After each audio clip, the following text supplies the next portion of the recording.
Hello and welcome back.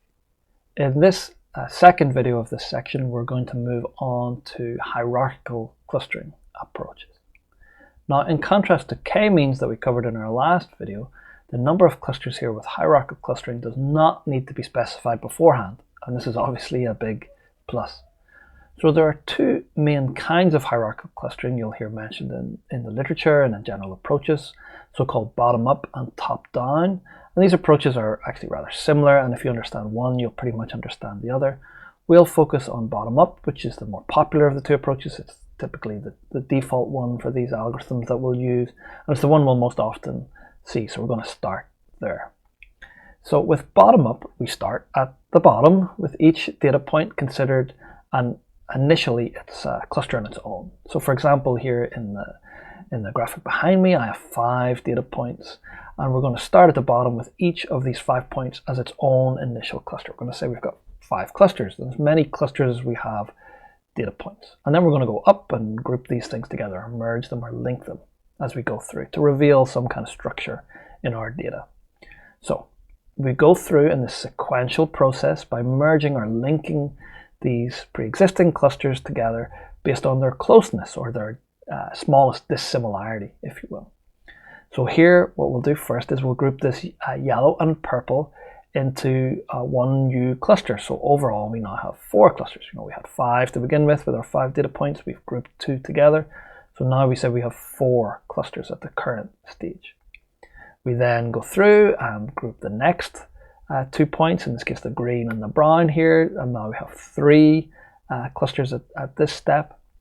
And then we link these two, we link the blue in with the pre-existing yellow and purple here cluster to have 2 overall clusters. And then finally we arrive at the top when everything is now in one final cluster. So that's our bottom up to the top approach. So to do this in R, we can use the main base R function hclust. It will take as input not your data matrix or data frame as with the case with k-means that we saw earlier, but rather a pre-calculated distance or dissimilarity matrix. You can get this most commonly with a method such as dist for distance matrix calculation, which calculates by default standard Euclidean distance, although we could use any measure of distance similarity, such as sequence similarity or RMSD, root mean squared distance if it was protein structures, or any other method of measuring the distance between your data. And that will be given as a square matrix as input to the hclust function. And then we run hclust and it'll give you an object. And unfortunately the print method for hclust, it's not as useful as the one we would have saw for k-means if you went through that example. The k-means, if you just print the result of k-means, it'll tell you lots of useful information like the cluster membership vector and the centroids and various other useful things about your results. But here with hclust, it basically just prints out details of how the calculation was set up. That you had 60 points in it, and that it was using Euclidean distance, and etc. So not a very useful print method. But there is a really nice plot method for the hclust class objects that are returned from the hclust function. It generates a so-called dendrogram, basically a little tree-like structure here that I'm showing, and we'll look at one of these in more detail in a moment. So let's first, before we delve into them, figure out where this kind of tree comes from, because it summarizes, actually not summarizes, it displays the results of this hierarchical clustering approach. Where does the tree come from? Well, let's return to the bottom, with our 5 points, and we'll start at the bottom again. And I'm showing here, in addition to the points in our 2D plane, I'm showing the tree that's going to build up here on the right. So again, we merge points or clusters to form new clusters in this approach. So here, for example, at a certain distance from each other, the purple and the yellow points can be linked. So in our dendrogram or a tree, we draw this first linking bar of the tree. It looks a bit like a soccer goalpost here, where the height of that crossbar, that's the important thing.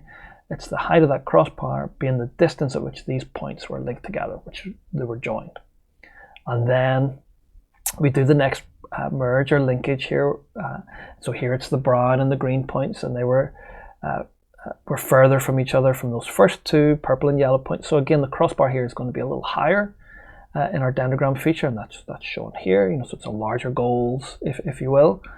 And then we have a third linkage or merge where we link the blue point into the previously linked purple and yellow here to yield 2 clusters overall. Again, we draw our goals here, our crossbar and linkage.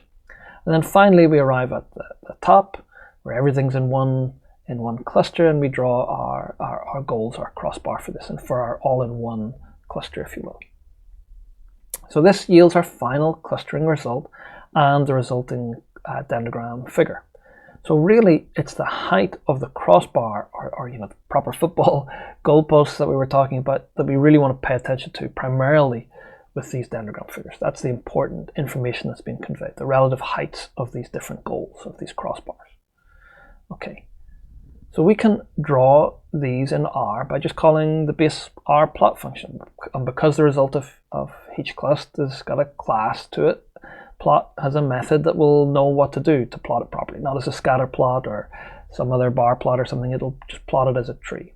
Okay, so we just call plot on HC. That was our resulting object from running H cluster and our distance matrix, and it'll make the tree. We can, just for visualization purposes, draw a line across the tree here. I'm using the abline function here, and I'm telling it, please draw it at a height of 6, and please color it red, just for easy viewing here. And the reason I'm doing this is because if we consider like cutting across the tree at this point where I drew that red line, you'll be left with what's attached to those main branches, those dangling branches that we have just cut off. We'll have 2 main branches, and all the leaves that are attached to those branches, those are the data points that'll be considered within a given cluster, within these 2 clusters here, if we cut at this point. We can actually do this cutting to find out what points are in each cluster with the cut tree function, C-U-T-R-E-E. And what this will take is your H cluster object, so the HC here, and a height at which to cut. Okay, and what this will return is a cluster membership vector with an element for each point in your original data set, and then the numbers in each element of that vector will indicate which cluster it belongs to, if you cut at that height that you specified. So in this case, for example, we would have a vector of length 5 because we have 5 points in our original data set, and it would tell you 1, 1, 1, 1, so 3 ones, which means that the first 3 points are in cluster 1, and then it would be 2, 2, for the last 2 points are in cluster 2. So that membership vector, just like the one we would see from k-means, that's returned with the object that's returned from the k-means function, you can get here for each cluster by using the cut tree function. Now, figuring out what's a good height to cut at, if we go between those two, can often be tricky, especially when you have larger data sets to analyze and more complicated looking trees. So you can optionally tell each cluster just cut at a given k groups. What this will do is it will go off and cut the tree appropriately to yield that many clusters, many k groups. So for example, I'm saying k equals 2 here, and that's going to return exactly the same result as we saw if we said h equals 6. If we cut at the height equals 6, it'll cut it appropriately for us here. And that's often an easier way, once we've viewed the dendrogram, to cut it. So as we've reviewed, each cluster proceeds kind of linking clusters progressively in order of their distance apart or their dissimilarity. And we kind of have a choice here when we do this. Basically, how do we determine their dissimilarity? That is, how do we determine their distance once you've got multiple points in a cluster? So here I'm listing out some of the main methods. There are 4 kind of main methods. There are quite a few others, but the complete linkage method that's going to use, it's going to calculate the similarities between all the points in one cluster and all the points in the second cluster. Then of all those distances, essentially, or dissimilarities, it's going to use the largest one. Okay, that's complete linkage. Single linkage does the same thing. It calculates all those pairwise similarities, but then it's going to use the smallest distance, not the largest one. With complete linkage, single is the smallest. And then average, it's the same kind of deal as before, but it'll use the average of all those distances. So we've got 3 kind of choices here that'll use all these pairwise distances between points in the 2 clusters. And then there's a fourth major kind of method called centroid that's very popular. What this one does often is it'll calculate the center point of a given cluster, the centroid of a cluster in geometric terms, and measure the distance between that centroid and the centroid of another grouping of points in another cluster, and use that as the dissimilarity measure. when we do our linkage. So visually, it's probably easier to understand this.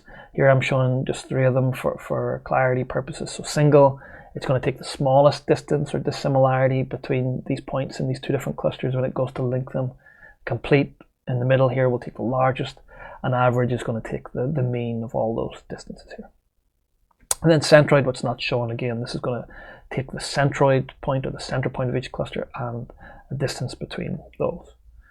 Now, because we're using different values, the trees that you get or the dendrograms you get out are going to look kind of different because you're using actually different heights when you draw these crossbars here. So here in these 2 figures, I'm comparing complete clustering linkage method and average linkage clustering method. You can specify this when you call the hclust method. You can argue with it to use one or the other by setting the method. And the trees look different, right? So the branching is slightly different here. However, the clustering result, if we split these into, clearly there's 2 main groups here, by where the goalposts are the largest goalpost here is between these 2 main sections here. It's going to be exactly the same result, whether we use either of these 2 methods, right? So our result is robust to our choice of linkage method. And this is a good thing. We often want, our main conclusions that we're going to draw about our data to be robust to the choice of these different methods that we'll use. Here's an example of using the single linkage method, and again we see kind of 2 main groups or 2 main sides to this tree. Here's the results of using centroid, and now folks often don't like these sort of dendrograms because of this kind of peculiar crossbar heights that are shown here. Where I've drawn the red rectangles here, we see this kind of peculiar branching pattern or crossbars, and that's because again the centroid can move as you add new points to a cluster. Technically there's nothing wrong with this, and there's nothing wrong with the clustering. It's correct. It's just not maybe visually appealing, but the results are valid. And again, we see 2 main kind of sides and 2 main clusters that you might want to draw away, or the main conclusion that you would want to draw away from this result is robust to the different methods. So in R, as I mentioned, we just argue with the hclust function. We set the optional parameter which has a default method. We can change it to the different functions like complete or average or single, etc. And we'll do quite a bit of this in our hands-on section. I'll encourage you to explore different ones and see how robust our results are to using different methods in this case. So we'll leave it there for now. In our next video in this section, we're going to delve into multivariate methods. We're going to start with principal component analysis, an extremely useful approach that's very important and widely used. It's a kind of classic approach, and it's very good for framing our mental model of how all these approaches work and the kind of objectives that we hope to get out of them. We'll also mention TSNE and UMAP and other common approaches that we use in mathematics. So I'll see you then, and thanks for your attention.